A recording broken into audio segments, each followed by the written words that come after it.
You are listening to a piece of the Salasin.10 podcasterium.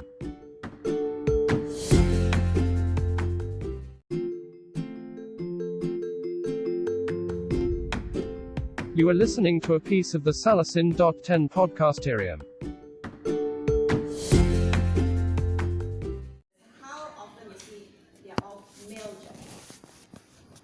What about events like this? I think it's pretty bureaucratic in the sense that we do not impose any criteria, but percentage-wise, somehow rather, probably 80% of male. So I will have you seen the video, the experiment about these two babies? One is dressed as a girl and one is dressed as a boy, and which boy you let them fight? Yeah, I'll show you later, like that one. So that's why I said how the community and society designed to treat you if you're a female, if you're a male, just because of how you dress, and that's how you are just formed since child.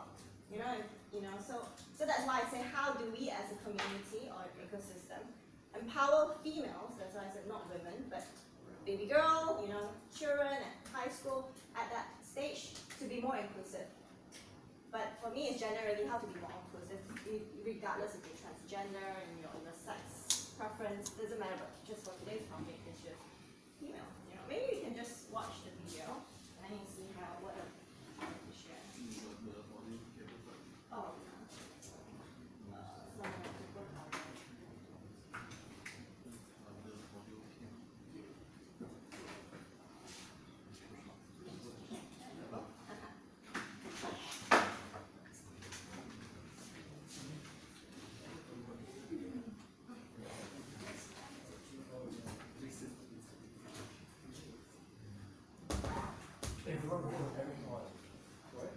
Boys play with dolls, girls play with dolls. Exactly, so that's really easy. You play the doll wrong.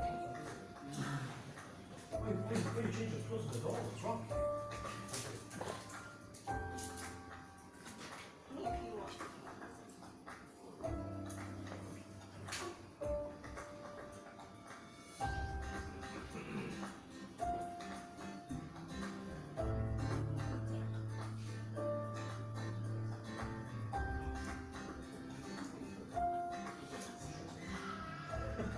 Look at this. Look at the decollete. You've got to done it. You're a good little girl, aren't you, Sophie? Look, what does this say? Sweet dreams. Sweet dreams. Ooh, look at this, Sophie.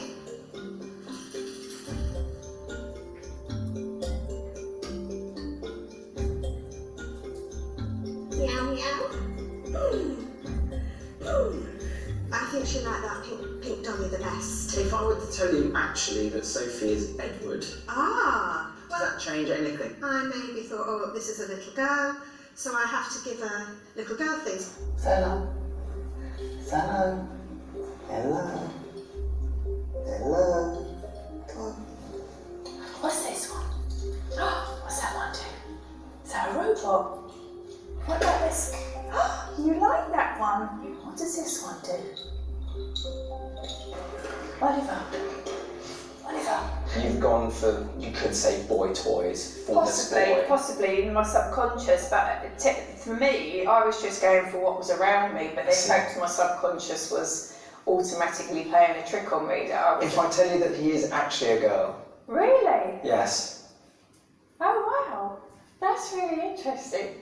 I suppose it's because of the stereotype. And then that changed your behaviour towards the child. It did. And your behaviour was quite it directive. Did. 1, 2, 3. Beep, beep, beep, beep, beep. Do you want to see my robot? She's picked up the robot, the car, the puzzle game. I think she's been looking for a copy of handling the child. What's happening with girls?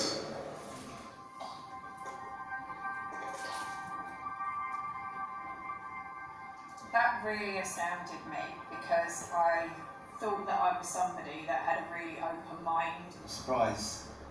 So I automatically went for the pink fluffy toy because I see it was a girl, so I was sort of stereotyping I've always thought I was rather more open-minded than that, and I would think, you know, these are children's toys, whatever the gender. It will make me think the next time I'm with a child, so my niece or my nephew, to make sure that I am actually being sort of fair and equal with all of them, and just giving each child an opportunity to just be whoever they are. How do you find the video? I mean, in some ways, it's kind of unfair for the parents or the adults because they stage the whole thing. They trap them into yeah, and then to make that decision. But you know, I don't blame those adults just now for the things they did because it's a rule of thumb. It's a heuristic thing. Everybody does it. We don't think too much when we make a decision. When we are used to something, we use our experience, things that we already sort of find shortcuts.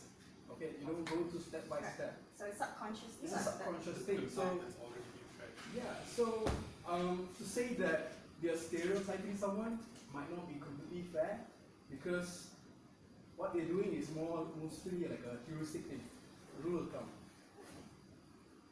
So I mean, I understand they are doing the stereotype. At the same time, the stereotype doesn't come because they are racist or they have some kind of. We're not talking about racism. I mean, like bias towards a particular gender. It's just that they are used to it. They are grown up to think in such a way. So I kind of not agree to the video because it's kind of staged, and then you know.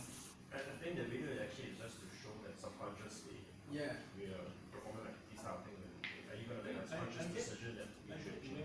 I mean, I get what the video is trying to do, but there's a difference between, oh, you know, I just assumed you were a girl, so I just naturally reach for the girl's toy. That's one level, and the other level is, oh, you know, you're a girl, you should not be playing with, you know, with boys' toys kind of thing.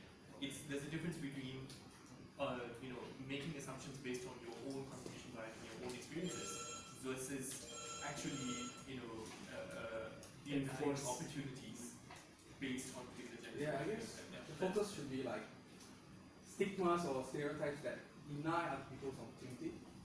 I mean, the stereotypes are a natural way of life. It's the brain's way of simplifying how you process external information. But there's a point in time where stereotypes are beneficial in terms of helping us process information, and there are points in time where stereotypes are harmful in the way that we unfairly treat certain individuals or certain groups.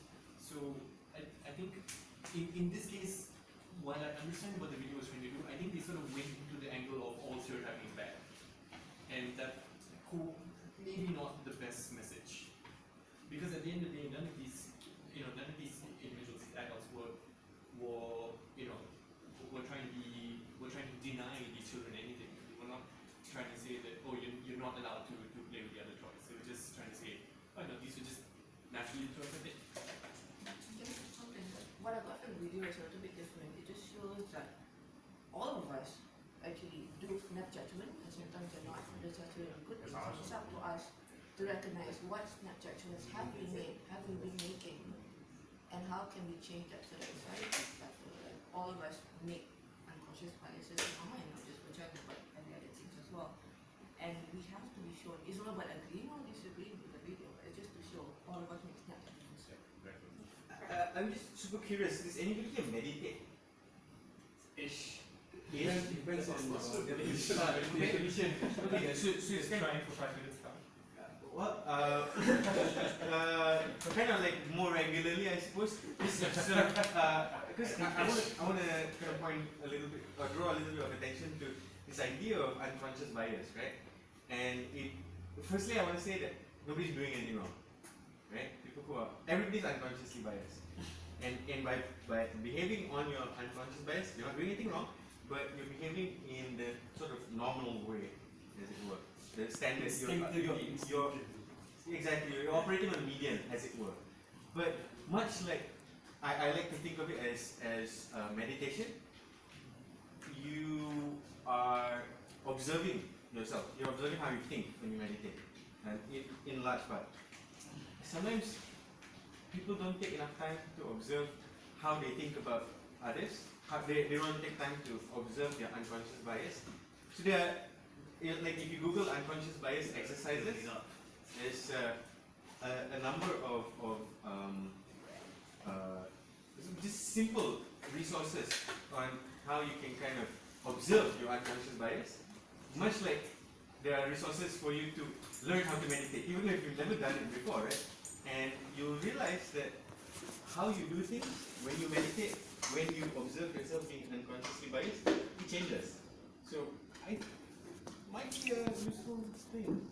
Observing our own unconscious bias. It's not conscious bias, yeah? I think at the end of the day, I think that the key takeaway that I wanted to share is actually just to be mindful or aware that there are minorities, particularly female and say industry, any industry, that some views are not being heard of. That's it. And just being aware of even our body language. Sometimes I have experienced this myself. I never experienced this before until only recently, where I sat down with meeting with corporate high-level people. The whole table are just males in suits and coats, and it's somehow I will feel I'm being invisible just because I'm the minority. I have not felt like this before until recently. Sorry to jump in. Yeah. But I just want to point this also you said just now that the fact that today, just the fact that today there's like about 80% of us, even more than that, are male person. I'm convinced that the reason why not so many women go for things like self development classes that you like something like that is because they bear more burden of unpaid care work.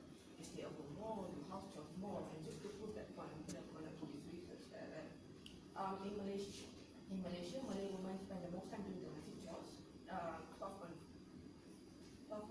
hours, and then Chinese women close to 9 hours, and then Malay men 6.29 hours, and then Chinese men 3.77 hours per week. A little idea. So siapa terasa lah. But the point is that the more the less time you spend on household chores, the more time you can go for these events, these things. So it's also being aware in your house, like who are the ones doing the chores, who are the ones taking care of the elderly, the children, and all these things, and share the burden so that she can also go to these events. She may got a very big response. Why is the mom doing more women here? Maybe that's the reason why. I agree with you. But my wife is sleeping, so. No, she's not. She's not. Don't bluff. She's replying to my message. She's now doing the house show, okay? Okay, thank you very much. Again, there are stuff there. You guys want to nominate, vote, or fork out, it's okay. If you guys want another session, there's another room over there. You guys can fork out to go give another session. But up next, we actually have Aizato, who one of our Barcamp. Is that a veterans? Yeah. Alumnus. And jumping off is going to be a bit more introspective. So I think this is a great lead, April, right? I think this is a great lead up to what I'm actually going to discuss. So I think there were some great keywords from the discussion. Empathy, reflection, subconscious, observing what you think. And I think this is definitely what leads up to that as well. So during this whole process, whatever judgments you have, maybe you should be observing your judgments as well. Be observing your thoughts. So leading up to this, my question for all of you is, what are the questions you guys are asking everyone? I hope you don't mind me using guys. Is asking yourself to move yourself forward. So the way I look at this is, how does a software engineer do soul searching? Let's begin. So there are a few quotes, and I think a lot of us don't look at the importance of questions. This is Elon Musk. Once you figure out the question, then the answer is relatively easy. I came to the conclusion that really we should aspire to increase the scope and scale of human consciousness in order to better understand the questions to ask. What are we doing to increase the scope of human consciousness? That is the question I ask you. Tony Robbins, the quality of your questions determines the quality of your life. What questions are you coming up with? And last one, Douglas Adams. So once you do know what the question actually is, you know what the answer means. So maybe where we should begin is really with the question, and then we'll find the answers. This is Ray Dalio. Ray Dalio is the founder of Bridgewater Associates. It's the 5th largest private company in the US. Great questions are a much better indicator of your future success than great answers. So throughout this, think about the questions you're asking, and maybe even go fully meta. Why are you even asking those questions? So a little bit about me. I'm Aizat. I used to work at Facebook. I was there from June 2010 to June 2016. So these are the two original Facebook Malaysia people. Facebook acquired a Malaysian company back in early 2010, January 2010, and I joined in June 2010. And that is the last picture before I left in US. So Facebook has been a huge part of my life. I got to ride this amazing rocket ship, be part of this amazing IPO. I contributed to Facebook growing from 400 million users to 2 billion monthly active people. And I know I directly contributed on its growth. I moved countries because of it. It was a huge part of my identity. A lot of people I know here from before know me as someone at Facebook, and other people identify me as someone from Facebook. So I want to highlight what a huge part of my life it's been.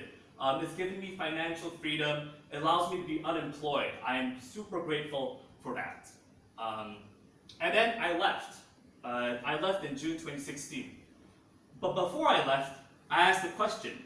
Facebook gave me a handsome salary, really great rewards. But do I stay or do I leave? I think at the end of the day, that is a lot of questions we ask ourselves. Do I stay in this job or do I leave? Do I stay in this relationship or do I leave? Do I fight the big fight or do I exit? And even if you choose one of those questions, what is the reason you choose those questions? And that is what happened when I was leaving Facebook.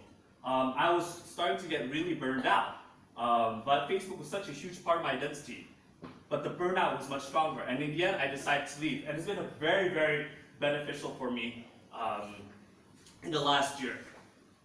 But then the next question is, when work was all consuming for me, when I was at my peak, I did from 8 a.m. till 10 p.m. But what next? When this huge chunk of time is gone, there's this huge void to fill it up. What do I do next? That was my existential crisis at the time. Facebook was my identity. So, at that point, I left in June 2016, goalless, aimless, purposeless, directionless, lost, drifting. And I'm sure most of you have felt that along the way in whatever part of your life you've been in. A huge loss of identity for me. So, who am I? Who am I if I'm not a Facebooker? What was my identity? That was something I had to sort of figure out, sort of remember who I was in all of this.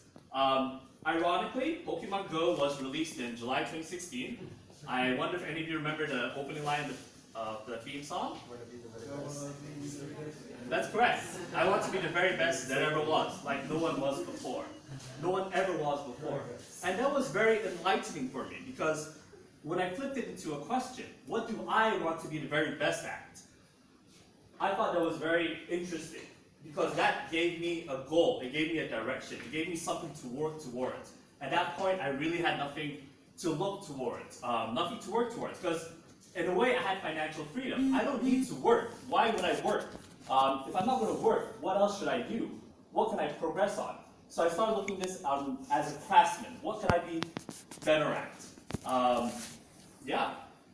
And then, so this became this question became a list of questions. Eventually, okay, resolution's bad. It became a spreadsheet of questions. And just as a way for me to analyze my thought processes, understand those unconscious biases that I might have.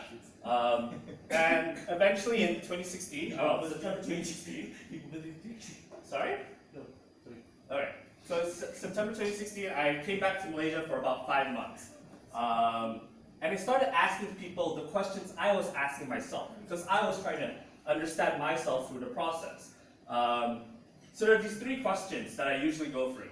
The first one is, what do you want to be the very best at? Because that tells me a goal, a direction. It gives you something to work towards. So when you are in limbo or you're paralyzed, you know that, hey, this is what I want, and what am I going to do to get there?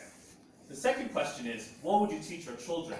I like this question because, to me, actually I'm going to go back a little bit. What do you want to be the very best at? hold on, what is the anecdote I want to say here? Oh yes, so the anecdote here is, as I started asking and talking to people, there was a trend. Specifically women in Penang, who were in Penang or who were KL, all over the place, they said one thing. What they said was they want to be the very best mom. And that was interesting for me. I was like, that is very fascinating. What if we had data across the world? What are the trends that we could see? The second question I asked is, what would you teach your children? I like this question because it tells me what are the life lessons you have learned that you want to pass down to your children. Have you actually consciously thought about what are the biggest lessons you have learned and want to pass down? The third question for me is, what would your wedding vows be? For those of you who are not married or who don't even have children, you probably don't think about these things. But the idea is, if you think about these things now, you see what your thoughts are going to be.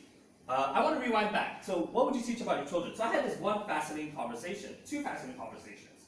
One was, my friend said, I would like to teach my children tolerance. Because Malaysia has so many cultures and so many races, we should be more tolerant of each other. But I was like, wait, Chok, is tolerance really the right word we should be using here? Would admiration or acceptance be a better word? Because tolerance is more putting up with other people, where we should really be admiring the differences in the cultures. And he was like, yeah, you know what? I was like, you're completely correct. Admiration is what I was looking for. And so that simple choice of changing the word really changes your perspective. The second anecdote to this was, I asked a lady, and she was like, you know what I would teach my children? I would get them a little plot of land, I'll get them seeds. The seeds will bear fruit. They'll take the fruits to the market, they'll sell the fruits at the market, and they'll make money. This will teach them to be independent. This will teach them to make something from nothing. This will teach them to be, how to sell. And I was like, wow, at the spur of the moment, that was a really amazing answer. And I think this really teaches you the values that you want to bring to you, that you want to teach your children. The third question is I have is, what are your wedding vows? What have you learned in all your relationships that you would promise your partner? What are your wedding vows? Besides the till death do us part, have you actually thought about all the life lessons you've learned? How many of you have actually thought about these things prior to me bringing up? Well, I've talked to you before. Cool, very cool. Yeah. So, why I like these questions, they tell me a lot about a person. They tell me what your values are. Or maybe even if you haven't thought about it, it tells me what's important to you, rather than asking that generic question, what is important to you? Because I feel that's a very canned answer. This provides you a different perspective from many angles on how to look at this. And along the way, back in September 2016, along the way, people asked me to join their startup. You know what? Really didn't want to work on anything. I don't care about transportation, don't care about food delivery, cryptocurrency, digital wallets, Uber for X, whatever X may be, lingerie or whatnot. Because to me at the time, it seemed like a lot of very shallow pursuits, with a few exceptions. Meditation, psychotherapy, or counseling. I was really looking at the bigger problem that we should be all looking inside, is the fears, insecurities, vulnerabilities. Because I feel once you solve your internal problems, who the hell really cares about food delivery, right? These are just really first world problems. The real problems are the ones you have inside that, the ones that you're not really facing or avoiding. So the software engineer in me asks, how do I scale this without building this? Right. It's Facebook culture. It's Facebook culture. Yeah, how do I scale this? I'm a software engineer. So Quora is a great Q&A platform, asking the world questions. Mine is more about asking, so it's two different models. Quora is asking the world questions. Mine is asking yourself a question. But Quora, the questions are also very broad, all over the place. It's crap. Community is different, it's very technical, one-line answers. I noticed they also merge similar questions, which has pros and cons. The pro is, it might be easier to find similar answers, but the cons is, different words have different meanings to people. When I asked, my friend was talking about having very deliberate thought, doing things very deliberately. The word I use is intentional. When I do what I do, I try to be very intentional about it. I don't try to be as reactive. I think about my process. He uses the word deliberate. I'm restricted to Quora's development, and in the last year, since I looked at this, Quora has not changed at all.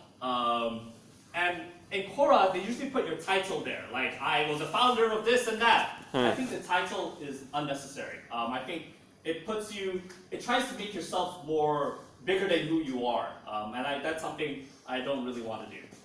Ask Reddit, very great place, but a lot of shallow answers, some very random crap. Isn't all about questions you ask yourself, it's not categorized, searching speed, and it's Reddit. We know there's trolls. There's pitchforks and trolls and monsters and beasts there. It's a terrible, it can be a great and a terrible community at the same time.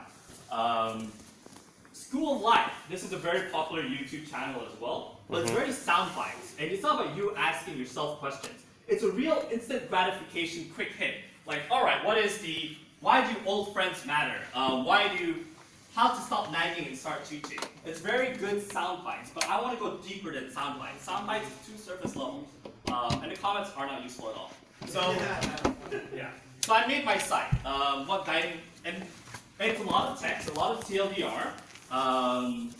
Too long didn't read, and this is it. I have more to show later, but yeah. So I made a site where I've categorized I've added questions, I've added my own answers, I've added topics. You can group questions together, and so as of yesterday, I counted this. I've now at 30,000 questions I've manually entered with about 1,006 answers. Most of them are mine, about 88, 89%. About over 243 topics and 37 users. So one thing I want to do is increase the engagement. What else is next? Oh yeah, so I've been doing this for the last year. I've been working on the site for the last year, adding questions. This is a bit long, but working on the site for the last year, adding questions, adding my own answers. And it's been a very interesting outcome out of all of this. It's really been a process of getting to know myself better, getting to know your biases better, getting to know how your strengths can become a weakness as well. It's been also a process of affirmation. I did not expect that, but it's been a process of, depending on the question, when the question begins with, can I achieve this? And if you answer yes to that, it becomes a process of affirmation. It becomes a process of self-examination. I think that's straightforward. And it's definitely improved my vocabulary in the last year. There are days when I could just sit around on a particular topic, like sacrifice. I have decided to come back to Southeast Asia. I am sacrificing my career in US. I got paid a handsome salary there to be back here. And I had a huge problem with sacrifice. I wanted it all. Don't we want it all? We want to be home, but we want to be in US. And sacrifice was a huge topic in my head. So one day I just sat down, thought of the different questions, and it really felt a lot more comfortable. Because the problem was, I looked at sacrifice in a way that was black and white. You either have one or you have the other. But maybe, you know what, maybe we can have a little bit of both. One word that was brought up earlier was empathy. I think the better we understand ourselves, the better we understand other people.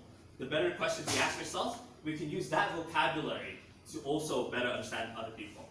It's improved my thought processes. It's given me a playbook. And I'll show you some examples later. It's given me a playbook where I can go back, review what I've done, and sort of use it as a reminder. The answers now ground me. I've been better able to explain my values and what is important to me. What do I want? Empathy, I'm going to skip this. So, in the process of knowing yourself better, so let's say you have a blank canvas. If you have one question and you have one answer, you have a dot. But if you take let's say even you have 100 answers, you might be able to discern the patterns from it. And I think this is very interesting if you apply ML to it. What can we bring out from it?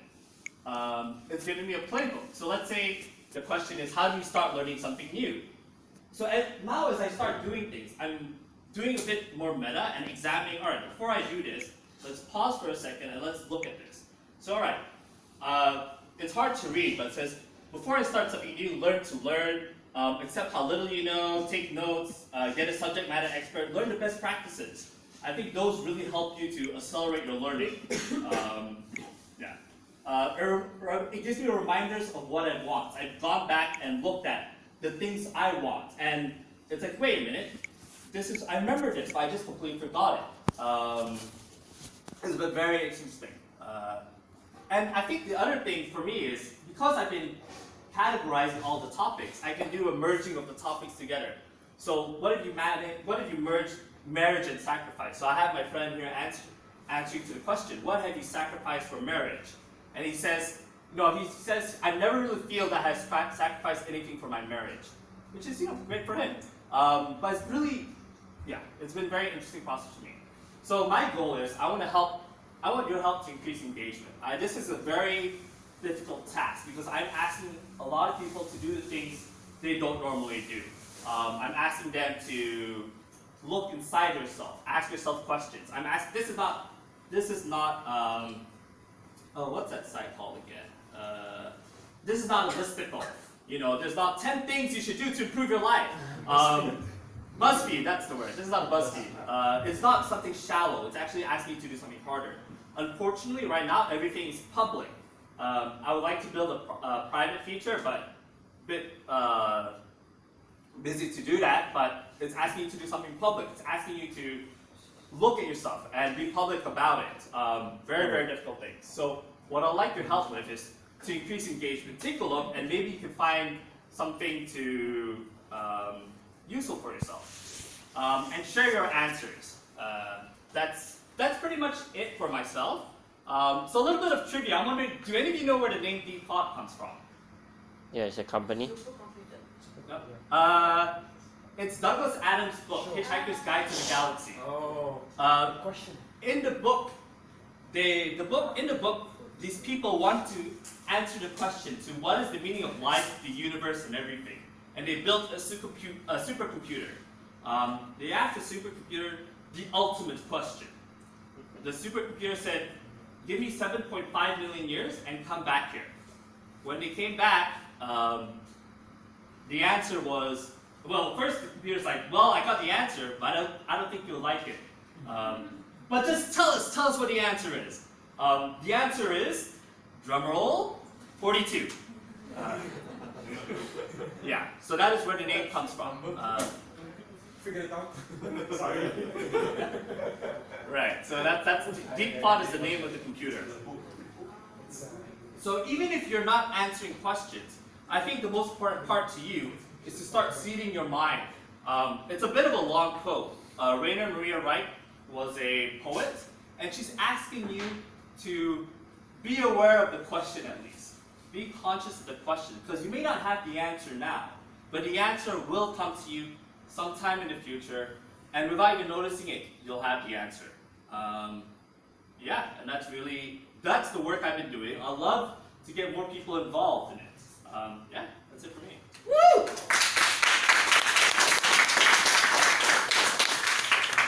Sometimes, can I ask, what's the hardest question you have in? What's hard? Hard is relative to the person. I know, yeah. What's hardest to you? What's the hardest for me? Right now? Yeah.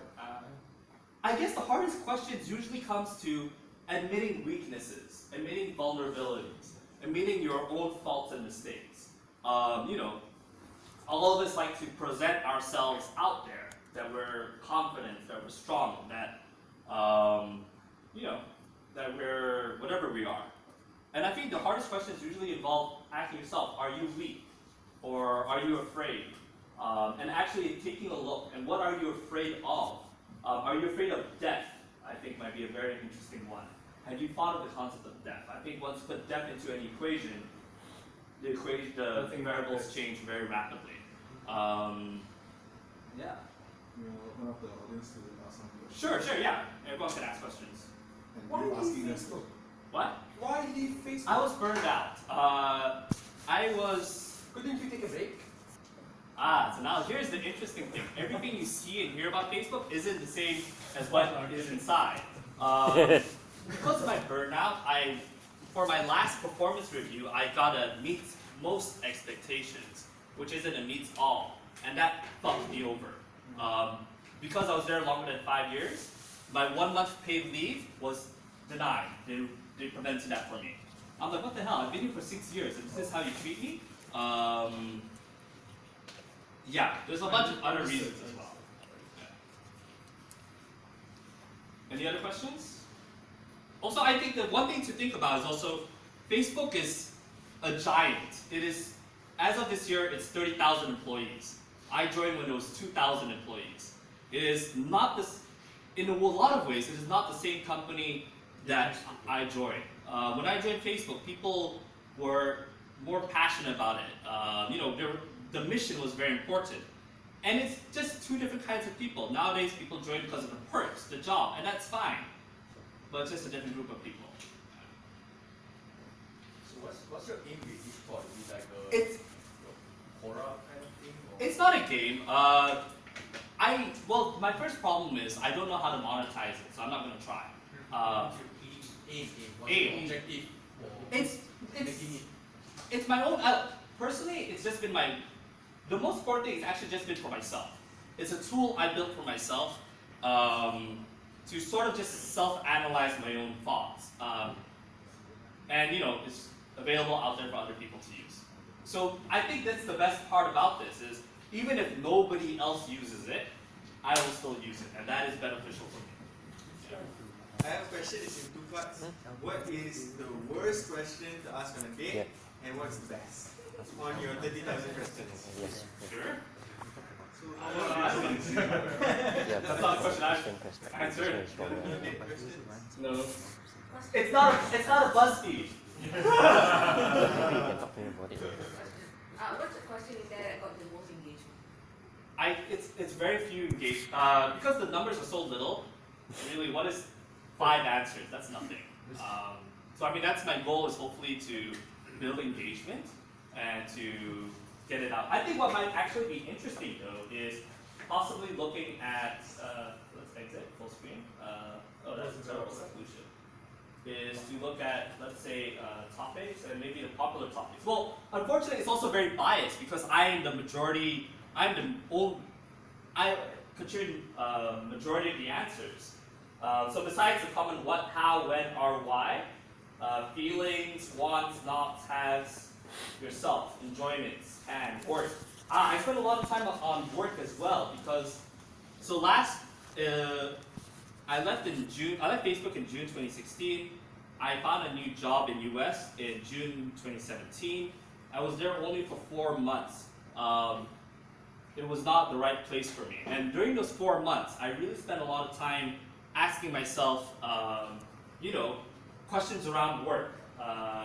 Am I effective? Because at that job, I really didn't feel effective. Why am I not being effective? What I'm answering myself right now is, why am I not ready for work? So right now, I have had this cough for about 3 months. My mouth is really dry. My thinking is impaired, and maybe I should not really be trying to find work. Maybe I should just take a break. This is a thought of my own, and yeah, so like, why do you work harder than everyone else? And that's a question I've been asking myself. Yeah, so work was very important for me because the kind of person I am, I let my work consume me. Because when I like it, it's great. It's when I don't like it, is when it's terrible. Do you see additional user engagement as in other people asking questions as well? Well, answers I think is the most important one. Because I think there's enough questions at the moment. By engagement, I mean answers. And that's really the biggest barrier I feel. Questions are very easy to find also. Do you like them to actually, like the audience to actually answer some of the questions? Yeah, I mean that's my act. If you have a different question, maybe you should suggest the question. I would go back to the original 3. What did you answer? What would you teach your children? Yeah. What do you want to be the very best at? What would you teach your children, and what would your wedding vows be? In fact, so like I call them packages. I've been packaging the questions to different things on Hamilton. Anyone know Hamilton? No. Yes. All right. Hamilton is a very popular Broadway show. All right, let's forget it. We got a listicle here because someone said so. Idioms. Are you trying to kill 2 birds with 1 stone? Let's go down. Tuesdays with Maury. Moana. Wicked. But it's really been giving me a way to sort of look at things. Like, you know, if you go to Moana, the song is "How Far Will I Go" or something. So if you ask yourself the question, how far will you go? Primal Leadership was an HBR article. Fundamental State of Leadership was by Peter Drucker, like one of the people who really created management consulting. What else do we have here?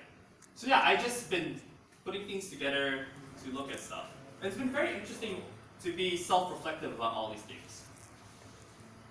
But yeah, if you want to begin, I'll just begin with the first three. Because I think having a goal in mind is very important. It gets you motivated, it gets you to do things. Yeah, that's it. Can I open one question? Sure. My favorite question. All right. What's one thing that you believe in but you cannot prove? Ah, yes, you mentioned that. What's one thing that you believe in but you can't prove? I have a question.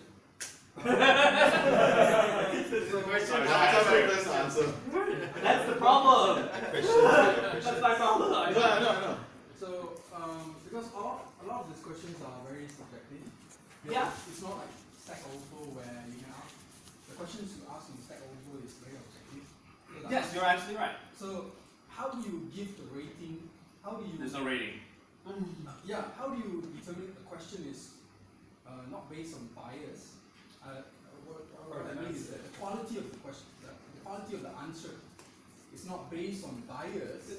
The answer will always be a bias. Everyone has bias. Yeah, but you can't run away from that. It's not about if the answer is biased, how do you actually use it for yourself? So I think the most important thing in this is actually to give yourself the vocabulary to look at different things, to learn from other people's perspectives. That to me is the most interesting part about it. Yes, all the answers you get are biased, but it's all personal answers. I think that is default. I think the most important thing here is, how can I give you a vocabulary to think about your own thoughts? Because the gist I'm trying to say here is that once you give an answer, yes, the answer is static. But I mean, you can change it, you can edit it. Constantly changes. Yeah, and that's fine. I think that's something you also need to accept. Your values can change, but do you accept that? Right. And I think that's the most beautiful thing about this. If any of you journal, and if you review past journals, like if you look at what you wrote 10 years ago, and it's like, wow, I can't believe I actually said this crap. I think, right. I think if you can accept that, you can accept that other people could possibly change for the better as well. Or you could see yourself in a rut. Like 10 years ago, you said the same thing you say nowadays, and then you might go to yourself, why the hell? It's been 10 years. I think that is something people don't think a lot about. So I mean, that is something, a feature which is, well, I mean, if it's an on this day kind of event, you really need to start accumulating these things up.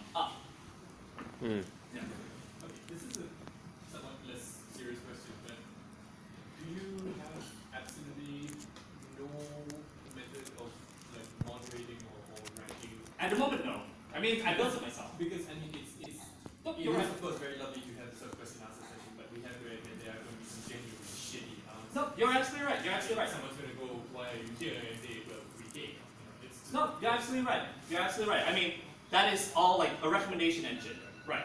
My fear for something like this is it would become a little bit like what Cyberpunk is sort of telling us in what horror is already.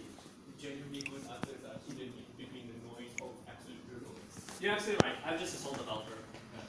That's it. That's fine. And you've done great work so far. Sorry? And you've done really good work so far. I mean, 30,000 questions is nothing to. You can't. Sorry. You've done really good work so far. 30,000 questions is nothing to stop at. Yeah, I mean, yeah. And I think, looking at that from a technical problem, there's not enough answers to even to work on that. It doesn't make sense. When there's only one answer, it doesn't make sense to. Cross that bridge when you get there. Yeah.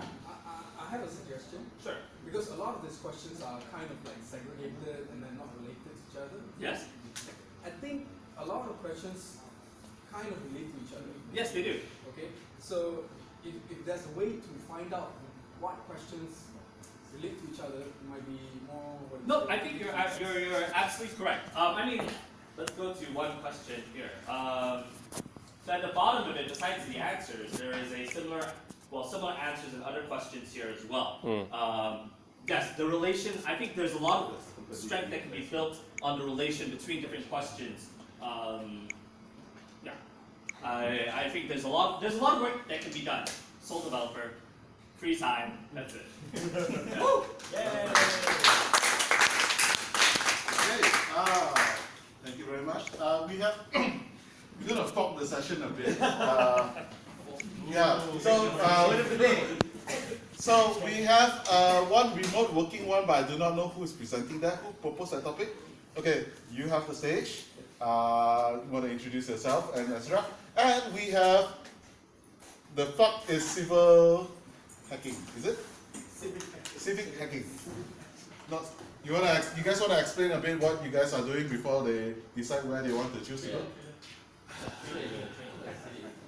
Pitch! Okay, you want to start first or you want me to start first? You first because I'm not Right, so I'm going to talk about working in a fully remote organization. So I got a couple of guys who came up to me and said that we can't make it work. There's something that's stopping this from working. So I'm here to like hopefully offer some insights on how my company did it. So we focus on projects that are software development / technology project that prioritize on public good instead of actual. Can you give an example of like one of the Sina project stuff? So, like that example is Sina project. Okay. No. So what happens is, let's say you have a pothole issue. How do you? Let's say you have a pothole in front of our house. How do you solve this problem? I'm going to show mostly extra project, but also in between maybe I will explain about processes and how this kind of thing can be implemented. So yeah. Okay. So you guys vote with your feet, choose whichever session you want to attend. If you attend a session halfway, you feel this is not for me, it's still okay to go and jump to the other session. Go ahead. Which is the room? Yeah. Grab a chair and go into this room. This room is bigger than this one. The rooms are really, really tiny. I'll use the restroom, so.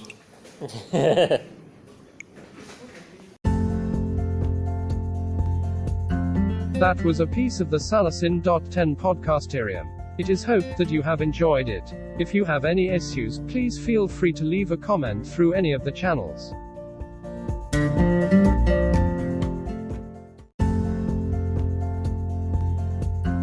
That was a piece of the Salasin.10 podcasterium.